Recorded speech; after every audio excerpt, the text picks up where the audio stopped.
आमतौर पर ऐसा बहुत होता है कि आप कोई चीज भूल जाएं, जैसे आप ये भूल जाते हैं कि गाड़ी में फ्यूल नहीं डलवाया। ऐसी स्थिति को आप फिर भी संभाल लेते हैं और किसी से लिफ्ट मांगकर या गाड़ी को खींच घसीट कर पेट्रोल पंप तक ले जाते हैं। मगर आप ये सोचिए कि कोई किसी एयरप्लेन में फ्यूल डालने में गलती कर दे या कोई भूल कर दे तो उस प्लेन का क्या होगा। सोचकर ही रोंगटे खड़े हो जाते हैं कि ऐसी स्थिति में तो शायद भगवान भी कुछ न कर सके। मगर आज हम जिस घटना का जिक्र करने जा रहे हैं उसमें भगवान का चमत्कार जरूर दिखाई दिया और ये कहावत भी सच हो गई कि जाको राके साइयां मार सके ना को। जी हाँ, यहाँ बात हो रही है गिमली ग्लाइडर लैंडिंग से मशहूर विमान एयर कनाडा के विमान 143 का, जिसके चालकों ने एक फ्यूल खत्म होते विमान को क्रैश होने से बचाया। तो दोस्तों आइए चलते हैं आज की इस हवाई यात्रा। हम कामना करते हैं कि आपकी यात्रा भी मंगलमय हो।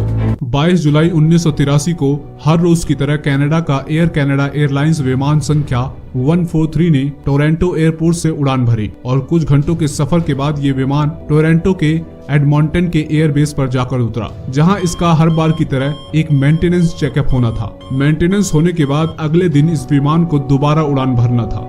तो अगले दिन यानी कि 23 जुलाई 1983 को ये जहाज एडमंटन से उड़ा और मॉन्ट्रियल पहुंचा, जहां पहुंचकर फ्लाइट के सदस्यों ने अपनी जगह बदली और crew member captain Robert Pearson और उनके साथी फर्स्ट ऑफिसर मॉरल्स क्विंटल को विमान की सारी जिम्मेदारी सौंपी गई। इससे पहले इन दोनों को ये बिल्कुल भी अंदाजा नहीं था कि आज वो दुनिया के सबसे खतरनाक और ऐतिहासिक सफर पर जाने वाले हैं। कैप्टन रॉबर्ट पियर्सन को 15,000 और मॉरल्स क्विंटल को 7,000 घंटे विमान को उड़ाने का अनुभव था। इसके बाद एयरपोर्ट पर मौजूद रिफ्यूलिंग टीम को विमान 143 में 22,300 लीटर फ्यूल भरने को कहा गया, मगर रिफिलिंग टीम ने गलती से 22,300 पाउंड फ्यूल भर दिया, जो औसत से बहुत कम था। आप जानना जरूर चाहते होंगे कि ऐसा क्यों हुआ। ऐसा इसलिए हुआ क्योंकि उस समय कनाडा में इंपीरियल यूनिट और मैट्रिक यूनिट सिस्टम का इस्तेमाल फ्यूल काउंटिंग के लिए होता था। ये वो दौर था जब कनाडा इंपीरियल यूनिट से अपने आप को मैट्रिक यूनिट सिस्टम में अपग्रेड कर रहा था और इसी कारण इतनी बड़ी गलती रिफिलिंग टीम से हो गई, जो एक बड़ी दुर्घटना का कारण भी थी। फ्यूल भरे जाने के बाद फ्लाइट मेंबर ने लापरवाही में फ्यूल लेवल चेक किए बिना ही रिफिलिंग टीम को क्लियरेंस दे दी और 61 यात्रियों के साथ फ्लाइट ने एडमंटन के लिए उड़ान भरी।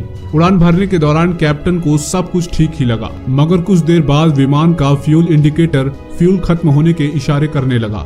इस सिग्नल की ओर पियर्सन का ध्यान जब गया तो उनके होश उड़ गए और वो एकदम हैरान हो गए। उन्हें ये पता चला था कि विमान का लेफ्ट इंजन बंद हो चुका है और हालात की नजाकत को समझते हुए उन्होंने जल्दी से कांपते हाथों से कंट्रोल रूम में फोन किया। कंट्रोल रूम ने इस प्लेन का पूरा जायजा लिया और बताया कि प्लेन अभी आधे रास्ते भी नहीं पहुंचा है और 41,000 फीट की ऊंचाई पर उड़ रहा है और ये भी बताया कि वहां से कुछ ही दूरी पर एयरपोर्ट है जहां वो लैंड कर सकते हैं। इन बातों के दौरान ही अचानक विमान के राइट इंजन ने भी काम करना बंद कर दिया और उनका संपर्क कंट्रोल रूम से टूट गया, क्योंकि विमान में बिजली का कनेक्शन टरबाइन के घूमने से पैदा हुई बिजली से जुड़ा होता है। इसलिए इंजन के बंद होने के बाद विमान बैकअप मोड पर बिजली का इस्तेमाल कर रहा था और इसलिए बहुत ही कम बिजली बची थी। कैप्टन ने अपने फर्स्ट ऑफिसर को देखा और वो दोनों एक दूसरे को देखकर समझ गए कि उन दोनों को ही अब अपनी जान बचानी है और अन्य यात्रियों की भी। घबराहट को काबू करके उन्होंने ये ठाना कि वो अंत तक कोशिश करते रहेंगे। तभी उनको ध्यान आया कि इंजन बंद हो जाने के बाद क्या किया जाए, इसके बारे में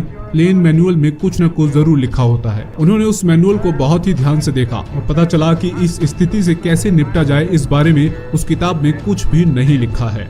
जल्दी जल्दी में सब कुछ देखते हुए कैप्टन पियर्सन ने फैसला किया कि उनको कहीं न कहीं सुपर इमरजेंसी लैंडिंग करनी ही होगी।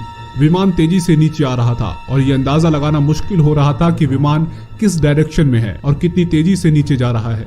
तभी किसी तरह उनका कनेक्शन कंट्रोल रूम से फिर हो गया। कंट्रोल रूम ने उन्हें बताया कि वो 400 किलोमीटर प्रति घंटे की गति से नीचे गिर रहे हैं। तभी कैप्टन पियर्सन ने अपने फर्स्ट ऑफिसर को ये कैलकुलेट करने को कहा कि इस स्पीड से हम इमरजेंसी लैंडिंग स्पॉट तक पहुंच सकते हैं या नहीं। कैलकुलेशन के बाद फर्स्ट ऑफिसर ने बताया कि हम ऐसे वहां तक नहीं पहुंच पाएंगे। पियर्सन को अब समझ नहीं आ रहा था कि अब उन्हें क्या करना चाहिए।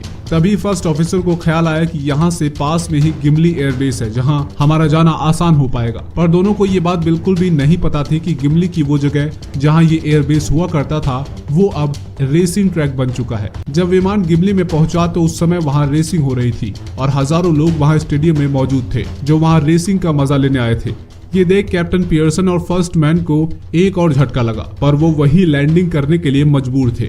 तो कैप्टन पियर्सन रेसिंग ट्रैक पर ही ऐसी जगह देखने लगे जहां वो लैंडिंग कर सके। तभी उन्हें ट्रैक का प्रैक्टिस करने वाला ट्रैक खाली दिखाई दिया और उन्होंने बिना वक्त गवाए प्लेन को उस तरफ ले जाने की कोशिश की और जैसे ही प्लेन जमीन से संपर्क में आया वैसे ही जल्दी से ब्रेक लगा दिया। सामान्य लैंडिंग के समय हमेशा फ्रंट व्हील को लॉक किया जाता है जिससे एक स्मूथ लैंडिंग हो पाए, मगर इस घटना के समय कैप्टन पियर्सन के फ्रंट व्हील को लॉक करने के बावजूद ऐसा नहीं हुआ और प्लेन का आगे वाला भाग जमीन से टकराया, जिसकी वजह से प्लेन की स्पीड बहुत ही कम हो गई और प्लेन रुक गया।